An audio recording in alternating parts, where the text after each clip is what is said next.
లేదు మేడం, మా ఆయన జైలుకు వెళ్ళాడు మేడం. జైల్లో ఉన్నాడా?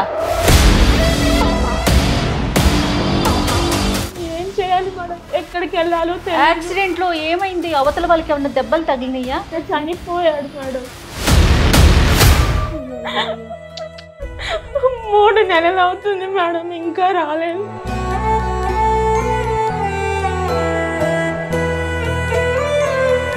ఈ కేసు మనం ఇక్కడ కూర్చొని సెటిల్ చేసేటటువంటిది కాదు. ఏందమ్మా ఇప్పించేది? నాకేం పనిలేదా? నీ విషయమేనా ఇప్పుడు? సార్ మీరు అలా అనొద్దు సార్, మీరే కదా సార్ పంపించారు, తీసుకొస్తానని చెప్పారు కదా సార్. ఏడికమ్మా తీసుకొచ్చేది? సార్ ఏం తీసుకొచ్చేది? సార్ మీరు తప్పించుకోవడం కోసం నా భర్త మీద నిందేస్తారేంటి సార్? మీరు కరెక్ట్ కాదు సార్, నా భర్త నేర్పించండి సార్.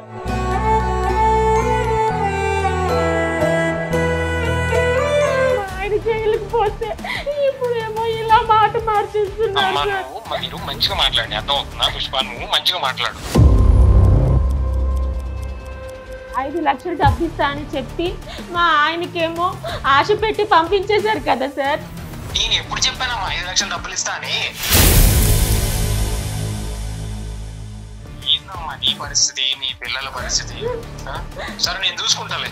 ఏంటి సార్ మీరు చూసుకుంటారు? ఉండు సార్ మిమ్మల్ని నేను ఒక అన్నలా భావించాను సార్, మీరు ఇప్పుడు ఆ మాట అనడం కరెక్ట్ కాదు సార్. చూసుకుంటారు, నేను చూసుకుంటాను, బానే ఉంటావు సార్. సార్ ఒకటి చెప్తున్నా సార్, మర్చిపోవాడు, బయటికి రాడు, అది టైం పడుతుంది కానీ నేనున్నా నీకు. అతనికి చట్టం అంటే అంత చిన్న చూపు ఉంది. నన్ను ఏం చేయగలదు చట్టం అని అనుకుంటున్నాడు. కానీ నేను చెప్పాను కదా దానికి రెమెడీ ఏంటని. ఆ విధంగా చేసినప్పుడు ఇతను బయటకు వస్తాడు.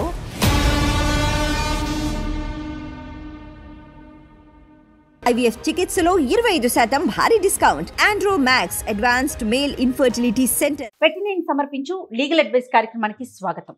నాతో పాటు అడ్వకేట్ వెంకటేశ్వరి గారు ఉన్నారు. నమస్తే అమ్మా. నమస్తే అండి. అమ్మ, పుష్ప అనే ఒక అమ్మాయి మన స్టూడియోకి వచ్చారమ్మా. ఓకే. మీతో మాట్లాడాలి, మీ సలహాలు సూచనలు కావాలని. వాళ్ళకి ప్రమేయం లేకుండానే ఒక చిన్న ఇష్యూలో ఇరుక్కున్నారు. కుటుంబం మొత్తం అతలాకుతలమై రోడ్డు మీదకి వచ్చేసిన పరిస్థితి. ఏం చేయాలో అర్థం కావట్లేదు అని చెప్పి సుమన్ టీవీ నా దాకా వచ్చారమ్మా. ఓకే. అమ్మాయి మన దగ్గరే ఉంది పుష్ప. ఒక్కసారి అసలు సమస్య ఏంటి, దానికి మీరు ఏ విధమైన పరిష్కారం చెప్తారో చూద్దాం. తప్పకుండా. మరి మాట్లాడదామా పుష్పతో? నమస్తే అమ్మా పుష్ప. నమస్తే మేడం. చెప్పమ్మా. నా పేరు పుష్ప మేడం. ఓకే. మాది విజయనగరం దగ్గర ఒక మారుమూల గ్రామం. ఓకే. నేను నా హస్బెండ్ అక్కడ నుంచి వైజాగ్ వచ్చాం మేడం. అక్కడ మా ఆయన ఆటో వేసుకొని బతికే వాళ్ళం మేడం. అక్కడే నాకు 2 ఆడపిల్లలు పుట్టారు మేడం. అయితే బతుకు తెరువు కోసం ఈ సిటీకి వచ్చాం మేడం. వచ్చిన తర్వాత సుబ్రహ్మణ్యం సార్ అని ఒక బిజినెస్ ఆయన దగ్గర మా ఆయన ఆటో మానేసి కారు డ్రైవర్ గా చేరాడు మేడం. ఓకే. బాగానే చూసుకున్నాడు మేడం. మరి అన్ని బాగానే ఉన్నాయిగా. మీ ఆయన ఏమన్నా మిమ్మల్ని ఇబ్బంది పెడుతున్నాడా? లేదు మేడం, మా ఆయన జైలుకు వెళ్ళాడు మేడం. జైల్లో ఉన్నాడా? ఎందుకు? ఆయన ఏదో యాక్సిడెంట్ చేశాడు మేడం. ఎవరు? మీ ఆయన? కాదు మేడం, మా ఓనర్ మేడం. ఓకే. అవును, ఓనర్ చేస్తే ఓనర్ జైల్లో ఉండాలిగా మేడం. ఆయన మాకు చాలా హెల్ప్ చేశాడు మేడం.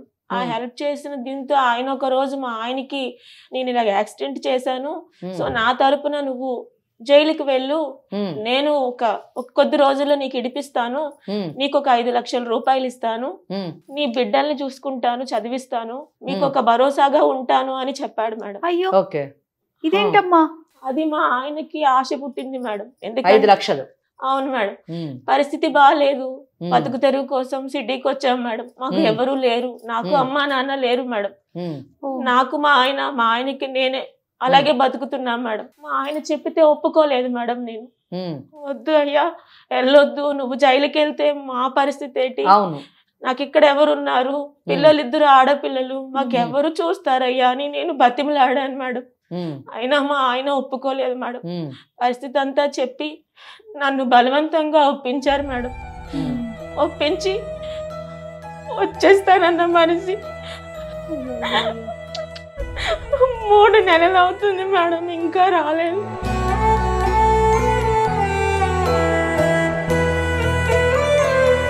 మరి అతని దగ్గరికి వెళ్ళావమ్మా? ఓనర్ తో నువ్వేమన్నా మాట్లాడావా? మేడం వెళ్ళాను మేడం. వెళ్తే లోపలికి పిలిచేవాడు. నేను తీసుకొస్తాను పుష్ప, నువ్వు వెళ్ళిపో అని మాటికి అలాగే చెప్పి పంపించేసేవాడు మేడం. అలా మళ్ళీ రెండోసారి కూడా వెళ్ళాను మేడం. వెళ్తే నీకెందుకు, నేను పంపిస్తా అన్నాను కదా, నేను ఇడిపిస్తాను, నువ్వు వెళ్ళిపో అని చెప్పాడు మేడం.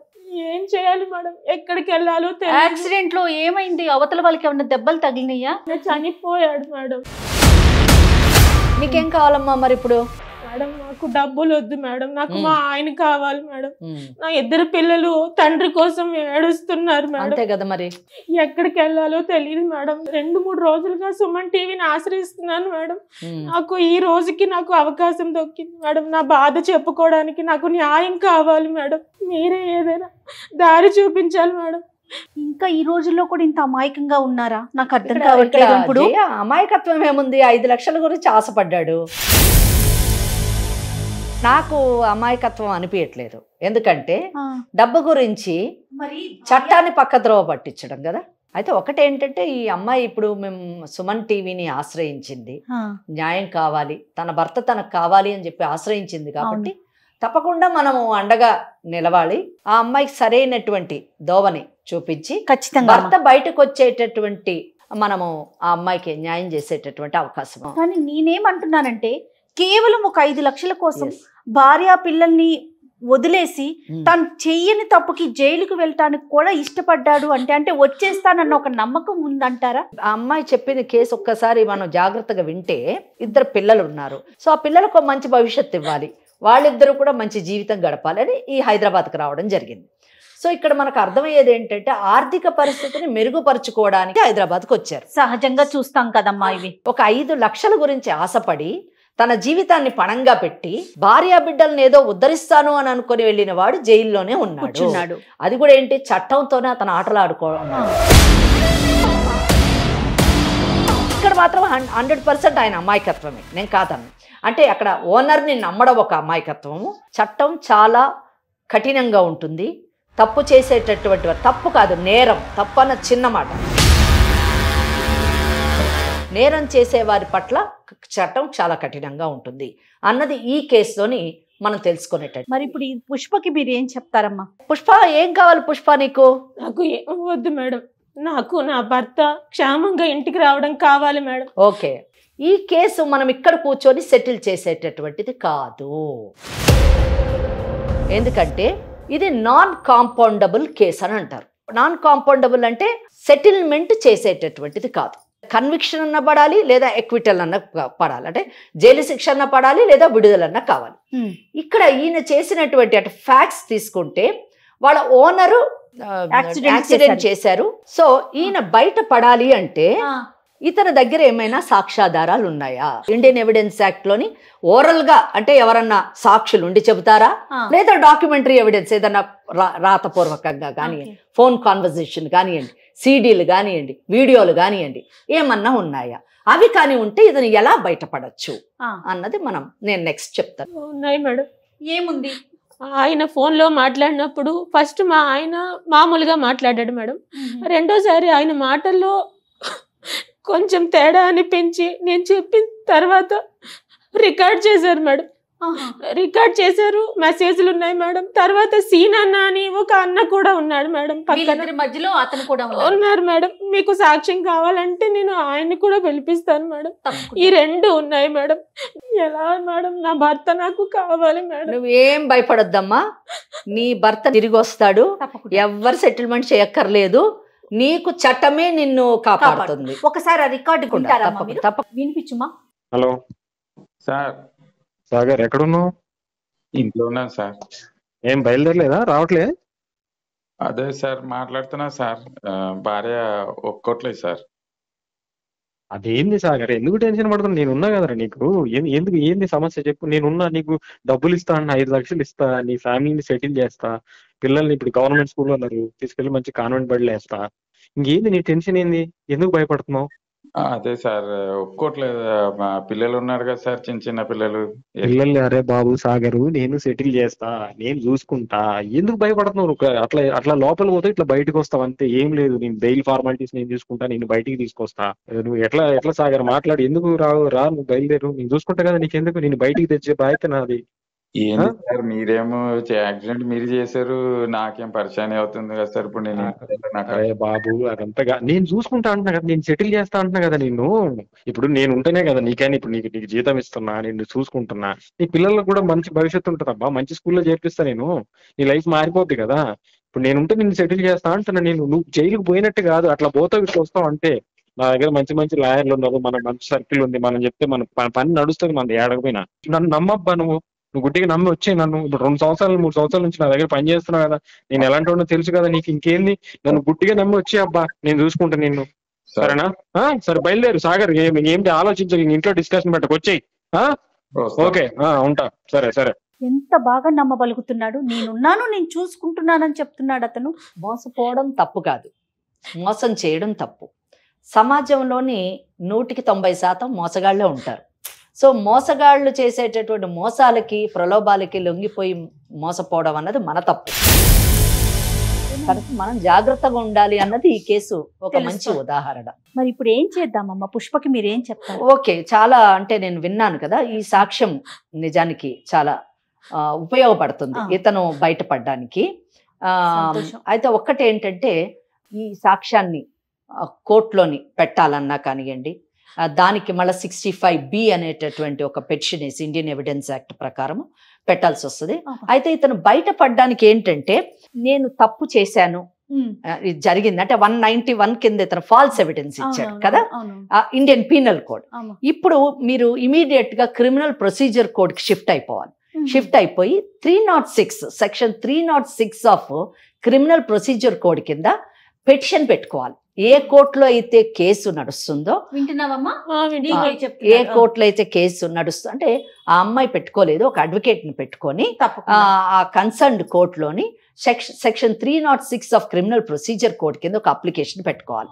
ఏమనంటే, నా వలన ఈ తప్పిదం జరిగింది, దానికి కావాల్సినటువంటి సాక్ష్యాలను నేను కోర్టులో ప్రొడ్యూస్ చేస్తున్నాను, కనుక మీరు దీన్ని పార్డన్ చెయ్యండి అనేటటువంటి ఒక అప్లికేషన్ పెట్టుకుంటే కోర్టు తప్పకుండా పార్డన్ చేస్తుంది ఇతని యాక్ట్ని. అప్పుడు ఒక ఆర్డర్ పాస్ అవుతుంది. ఎందుకు పార్డన్ చేస్తున్నారు అనేటటువంటి కారణాలు చూపిస్తూ అప్పుడు వాళ్ళు పార్డన్ చేయడం జరుగుతుంది. అప్పుడు ఎఫ్ఐఆర్ని ఆల్టర్ చేస్తారు. ఆల్టర్ అంటే చేంజ్ చేస్తారు అనమాట. అంటే అందులో ఉన్నటువంటి అక్యూజ్ని తీయడమనో లేదా సెక్షన్స్ తీయడమనో ఇలా చేసి ఈ కేసు నుంచి బయటకు పంపించేటటువంటి అవకాశం ఒకటి ఉంది. ఇంకోటి రెండోది, కావాలంటే హైకోర్టులోని కూడా సెక్షన్ 482 కింద క్వాష్ పిటిషన్ కూడా వేసుకోవచ్చు. లేటెస్ట్ డెవలప్మెంట్తోని ఇది ఉన్నది, ఇట్లా జరిగింది యాక్చువల్గా అని చెప్పేసి 482 కూడా వేసుకునేటటువంటి అవకాశం ఉంది. క్వాష్ పిటిషన్ కూడా అతని మీద ఆల్టర్ అయినప్పుడు అతని మీద ఇవన్నీ పడి అతను కేసు కంటెస్ట్ చేస్తే ఒకవేళ మనం చెప్పలేము, కన్విక్షన్ అన్న పడచ్చు, ఎక్విటల్ అన్నకు పడచ్చు. అంటే ర్యాష్ అండ్ నెగ్లిజెంట్ డ్రైవింగ్ కాదు అని ఆయన ప్రూవ్ చేసుకున్నాడు అనుకోండి, అతనే వచ్చి పడ్డాడు లేదా తాగి వచ్చి పడ్డాడు అని కూడా చెప్తూ ఉంటారు. ఇతను తాగి డ్రైవ్ చేస్తున్నాడు కాదు, ఆ పడ్డవాడే తాగి వచ్చి పడ్డాడు అనేటటువంటి కేసు టర్న్ అయింది అనుకోండి, ఈ విల్ బి క్లీన్, ఎక్విటల్ వెళ్ళిపోతాడు. చాలా జాగ్రత్తగా ఈ కేసు చేయవలసి ఉంటుంది. ఎందుకంటే పెట్టినటువంటి సాక్ష్యాల్లో ఓరల్ ఎవిడెన్స్ ఏం ప్రాబ్లం లేదు. అతను వస్తాడు, విట్నెస్ బాక్స్ లోకి ఎంటర్ అయి చెప్తాడు. As for as this telephone conversation is concern, అతను వచ్చి అసలు నా వాయిసే కాదు అని అనకపోవచ్చు, మళ్ళీ వాయిస్ కల్చర్కి పంపించాల్సి ఉంటుంది. లేదా అది ఎందులోంచి ఆ వాయిస్ ఏ ఫోన్లోంచి ఏ ఫోన్లోకి వచ్చింది అని ఈ డీటెయిల్స్ అన్ని చెప్తూ కూడా 65B పెటిషన్ వేయాల్సి ఉంటుంది. సర్టిఫికెట్ కూడా ఇవ్వాల్సి ఉంటుంది. IVF చికిత్సలో 25% భారీ discount. Andro Max advanced male infertility centre. మరి అసలు ఒక్కసారి ఓనర్ తో మనం ఏమైనా మాట్లాడొచ్చా? తన కన్వర్జేషన్ ఎలా ఉంది అనేది తెలుసుకోవచ్చు. మాట్లాడండి. దాంతోని మీకు నాకు ఆమెకు కూడా తెలుస్తుంది వెదర్ ఆమె చెప్పినటువంటి ఫ్యాక్ట్స్ కరెక్టా కాదా అని చెప్పేసి. లేదా నేను ఇందాక అన్నట్టు ఆ వాయిస్ అసలు నాదే కాదు అని అన్నాడు అనుకోండి, ఏంటి మరి, అది కూడా మనం ఆలోచించాల్సినటువంటి విషయం. ఒకసారి కాల్ చేస్తావమ్మా? మరి చేస్తాను మేడం.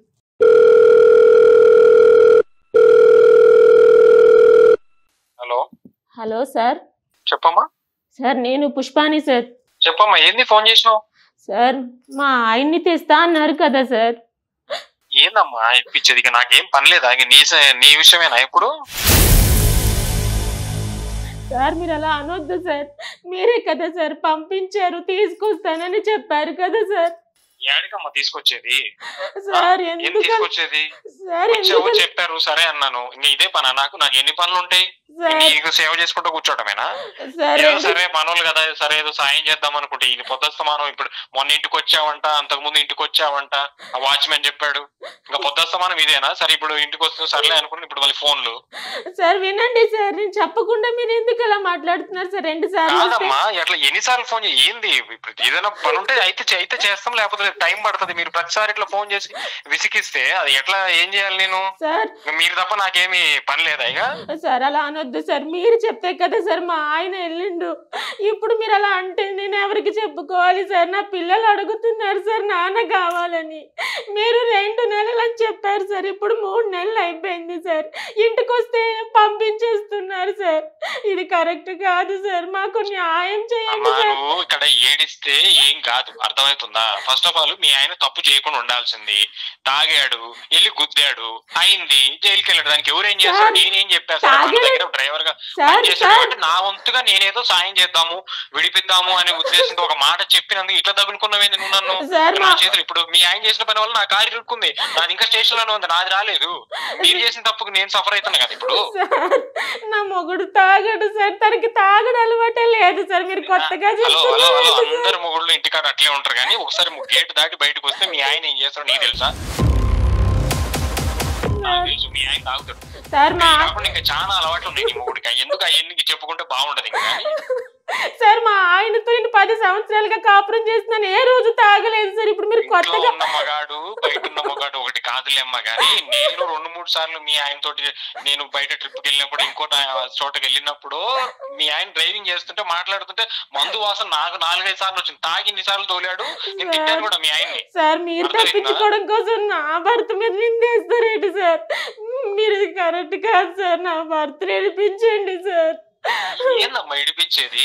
తప్పు చేసాడు పోయాడు, నేను నా వంతుగా చెప్తాను, అది అయితే అయింది, లేకపోతే మీరేదో ఇప్పుడు రుబాబు లెక్క చేయటము, పొద్దుస్తమానం ఇంటికి రావటము, ఇన్నిసార్లు ఫోన్ చేయటము, ఇట్లా చేస్తే అసలు చేసేది కూడా చేయండి. నాకు అసలు ఏం అవసరం నీకు చేయడానికి? అసలు ఏదో నా దగ్గర డ్రైవర్ గా పెట్టుకున్నాను, 2 సంవత్సరాలు చేస్తున్నారు, సపోర్ట్ చేసిన అంతవరకే. నా చేతిలో ఉంటే చేస్తలేదు. పొద్దుస్తమానం నేనేదో మీకు అప్పులోలాగా ఏదో బాకీ ఉన్నట్టు అన్నిసార్లు ఫోన్ చేస్తే అయితే చేస్తాను, లేకపోతే లేదమ్మా.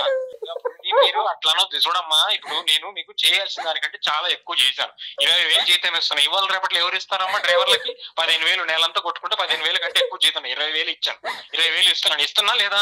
సార్ అది మేము పని చేస్తున్నాం కాబట్టి ఇచ్చారు సార్. అవునమ్మా ఇచ్చినాను, అంతవరకే. ఇంకా అప్పుడప్పుడు అయ్యి చిన్న చిన్న అడుగుతా ఉంటాడు, సార్ ఒక 100 కావాలి సార్, ఒక 200 కావాలి సార్, అర్జెంట్ సార్. నా అడిగడికి ఫ్రెండ్స్ పోయినప్పుడు చేస్తున్నాడు. నేను చేసిన కాడికి సపోర్ట్ చేసినాను. మొన్న ఏదో పిల్లోడికి ఏదో కావాలనుకుంటా, ఒంట్లో బాగాలేదు, హాస్పిటల్ అంటే అది ఇచ్చాను. నేను చేసిన కాడికి సపోర్ట్ చేస్తాను కదమ్మా. సార్ మీరు అలా చేస్తున్నారని మీ మాట కాదని లేక మా ఆయన జైలుకి పోతే ఇప్పుడు ఏమో ఇలా మాట మార్చేస్తున్నారు.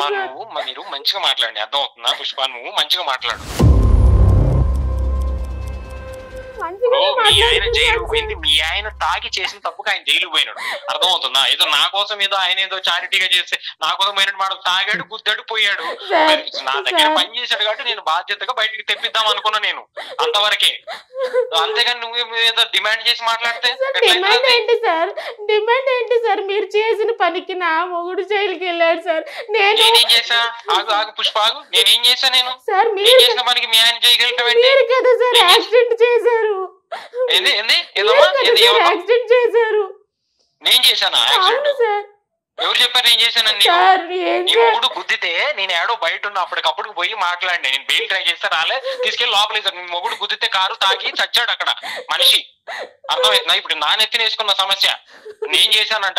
మీలాంటి వాళ్ళు పని వాళ్ళు ఎక్కడ ఉంచాలో అక్కడే ఉంచాలి. లోపలికి రానిచ్చి మంచిగా చూసుకుంటే చూసుకో టైంకి జీతం ఇచ్చి ఇంకా మంచి చెడుకు ఇట్లాంటి వాటికి సహాయం చేస్తే ఇక ఇట్లా నేను నెత్తిన కూర్చుంటారు. ఇప్పుడు నా బుర్ర తింటున్నారు.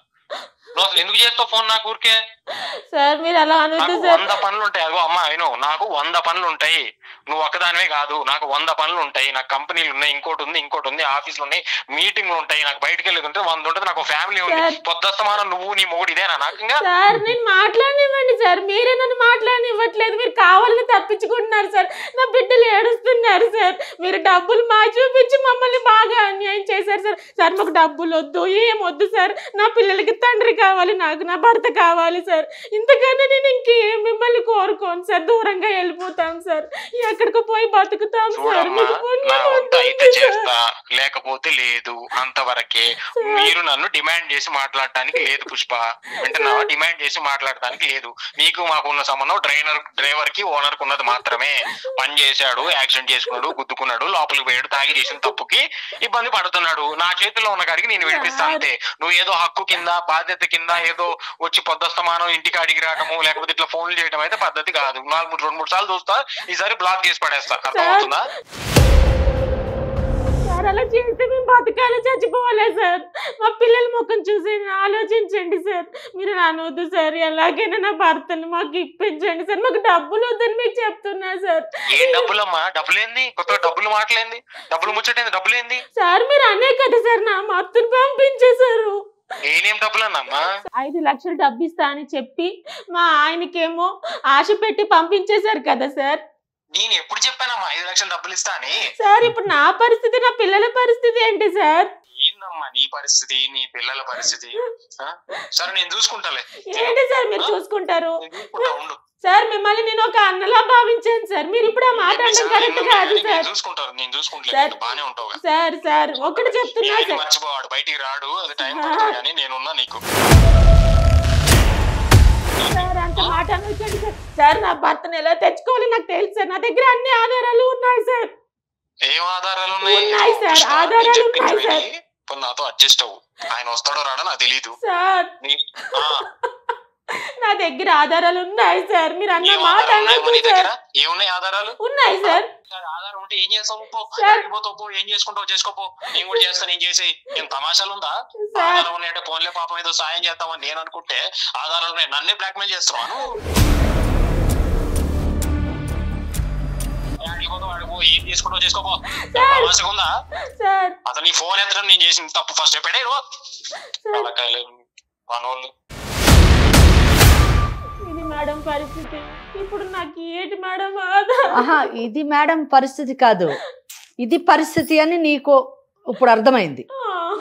ఒక దెబ్బకి రెండు పిట్టలు. అంటే ఆయన జైలుకి పంపించేసేయాలి, ఈమెని అడ్జస్ట్ అయిపో అంటున్నాడు, నాతో అడ్జస్ట్ అయిపో. చూడండి అమ్మా, అతను సో ఈమెని వశపరుచుకుంటాడు, ఈ సిచ్యువేషన్ యూజ్ చేసుకుంటాడు. అక్కడ అతను జైలు నుంచి బయట అన్న అని ప్రాధాయపడుతున్నా కూడా ఏ మాత్రం ఏం చేసుకుంటావో చేసుకో అంటున్నాడు. అంటే ఎంత తేలికైపోయిందమ్మా మనుషులకి. అతను ఎలా వస్తాడు, ఇతనేమో అవును నీ ఇష్టం, ఏం చేసుకుంటావో చేసుకో అని చెప్తా ఉన్నాడు. అదే అతనికి చట్టం అంటే అంత చిన్న చూపు ఉంది. అతను 304 Part 2 కింద లేదా 302 కింద కూడా లోపలికి వెళ్ళిపోయేటటువంటి అవకాశం ఉంది. కనుక అప్పుడు అతనికి చట్టం విలువ తెలుస్తుంది, ఇలాగ మనుషుల జీవితాలతో ఆడుకోకూడదని తెలుస్తుంది. ఇతనికి కూడా బుద్ధి వస్తుంది. అతనికి ఏమొస్తుందమ్మా బుద్ధి? శుభ్రంగా వెళ్ళి లోపల కూర్చున్నాడు అనకూడదు కానీ.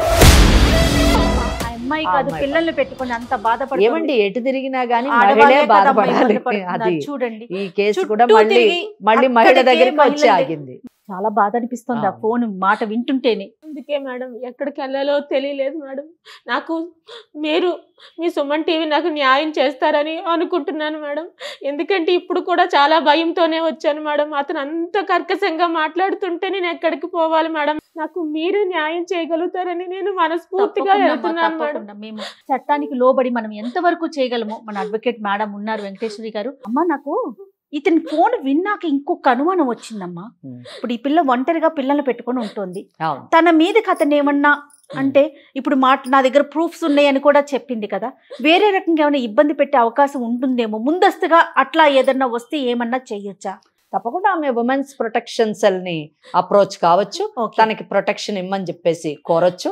అలాగే కోర్టులో కూడా ఆమె ప్రొటెక్షన్ కి కోరేటటువంటి అవకాశం ఉంది. దాన్ని ఎలా ఫాలో అవ్వాలి, ఏం చేయాలనేది మనం ఈ ఎపిసోడ్ అయిపోయినాక ఒక్కసారి గైడ్ చేయండి. తప్పకుండా ఏ మాత్రం అవకాశం ఉన్నా మనం తప్పకుండా ఆమెకి అన్ని విధాల చట్టపరమైనటువంటి సహకారాన్ని అందించి ఆమె భర్తను బయటకు తీసుకురావడానికి, ఆమెకి కావలసినటువంటి రక్షణ కలిగించడానికి మన వంతు ప్రయత్నం మనం తప్పకుండా చేద్దాం. ధైర్యంగా ఉండమ్మా, ఓకేనా?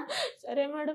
నువ్వు చెప్పిందంత నిజమే గనక అయ్యున్నట్లయితే ఖచ్చితంగా మేము చట్టపరంగా మేడం ఉన్నారు, ఒక మీడియా పరంగా మేమున్నాం, న్యాయానికి న్యాయం జరుగుతుంది తప్పకుండా, వాస్తవాలు వెలుగులోకి వస్తాయి. రైట్ అమ్మా. ఓకే అమ్మా. Okay madam. ఓకే తల్లి. నమస్తే అమ్మా. థ్యాంక్ యూ సో మచ్ అమ్మా. Thank you. IVF చికిత్సలో 25% భారీ discount. Andro Max advanced male infertility centre.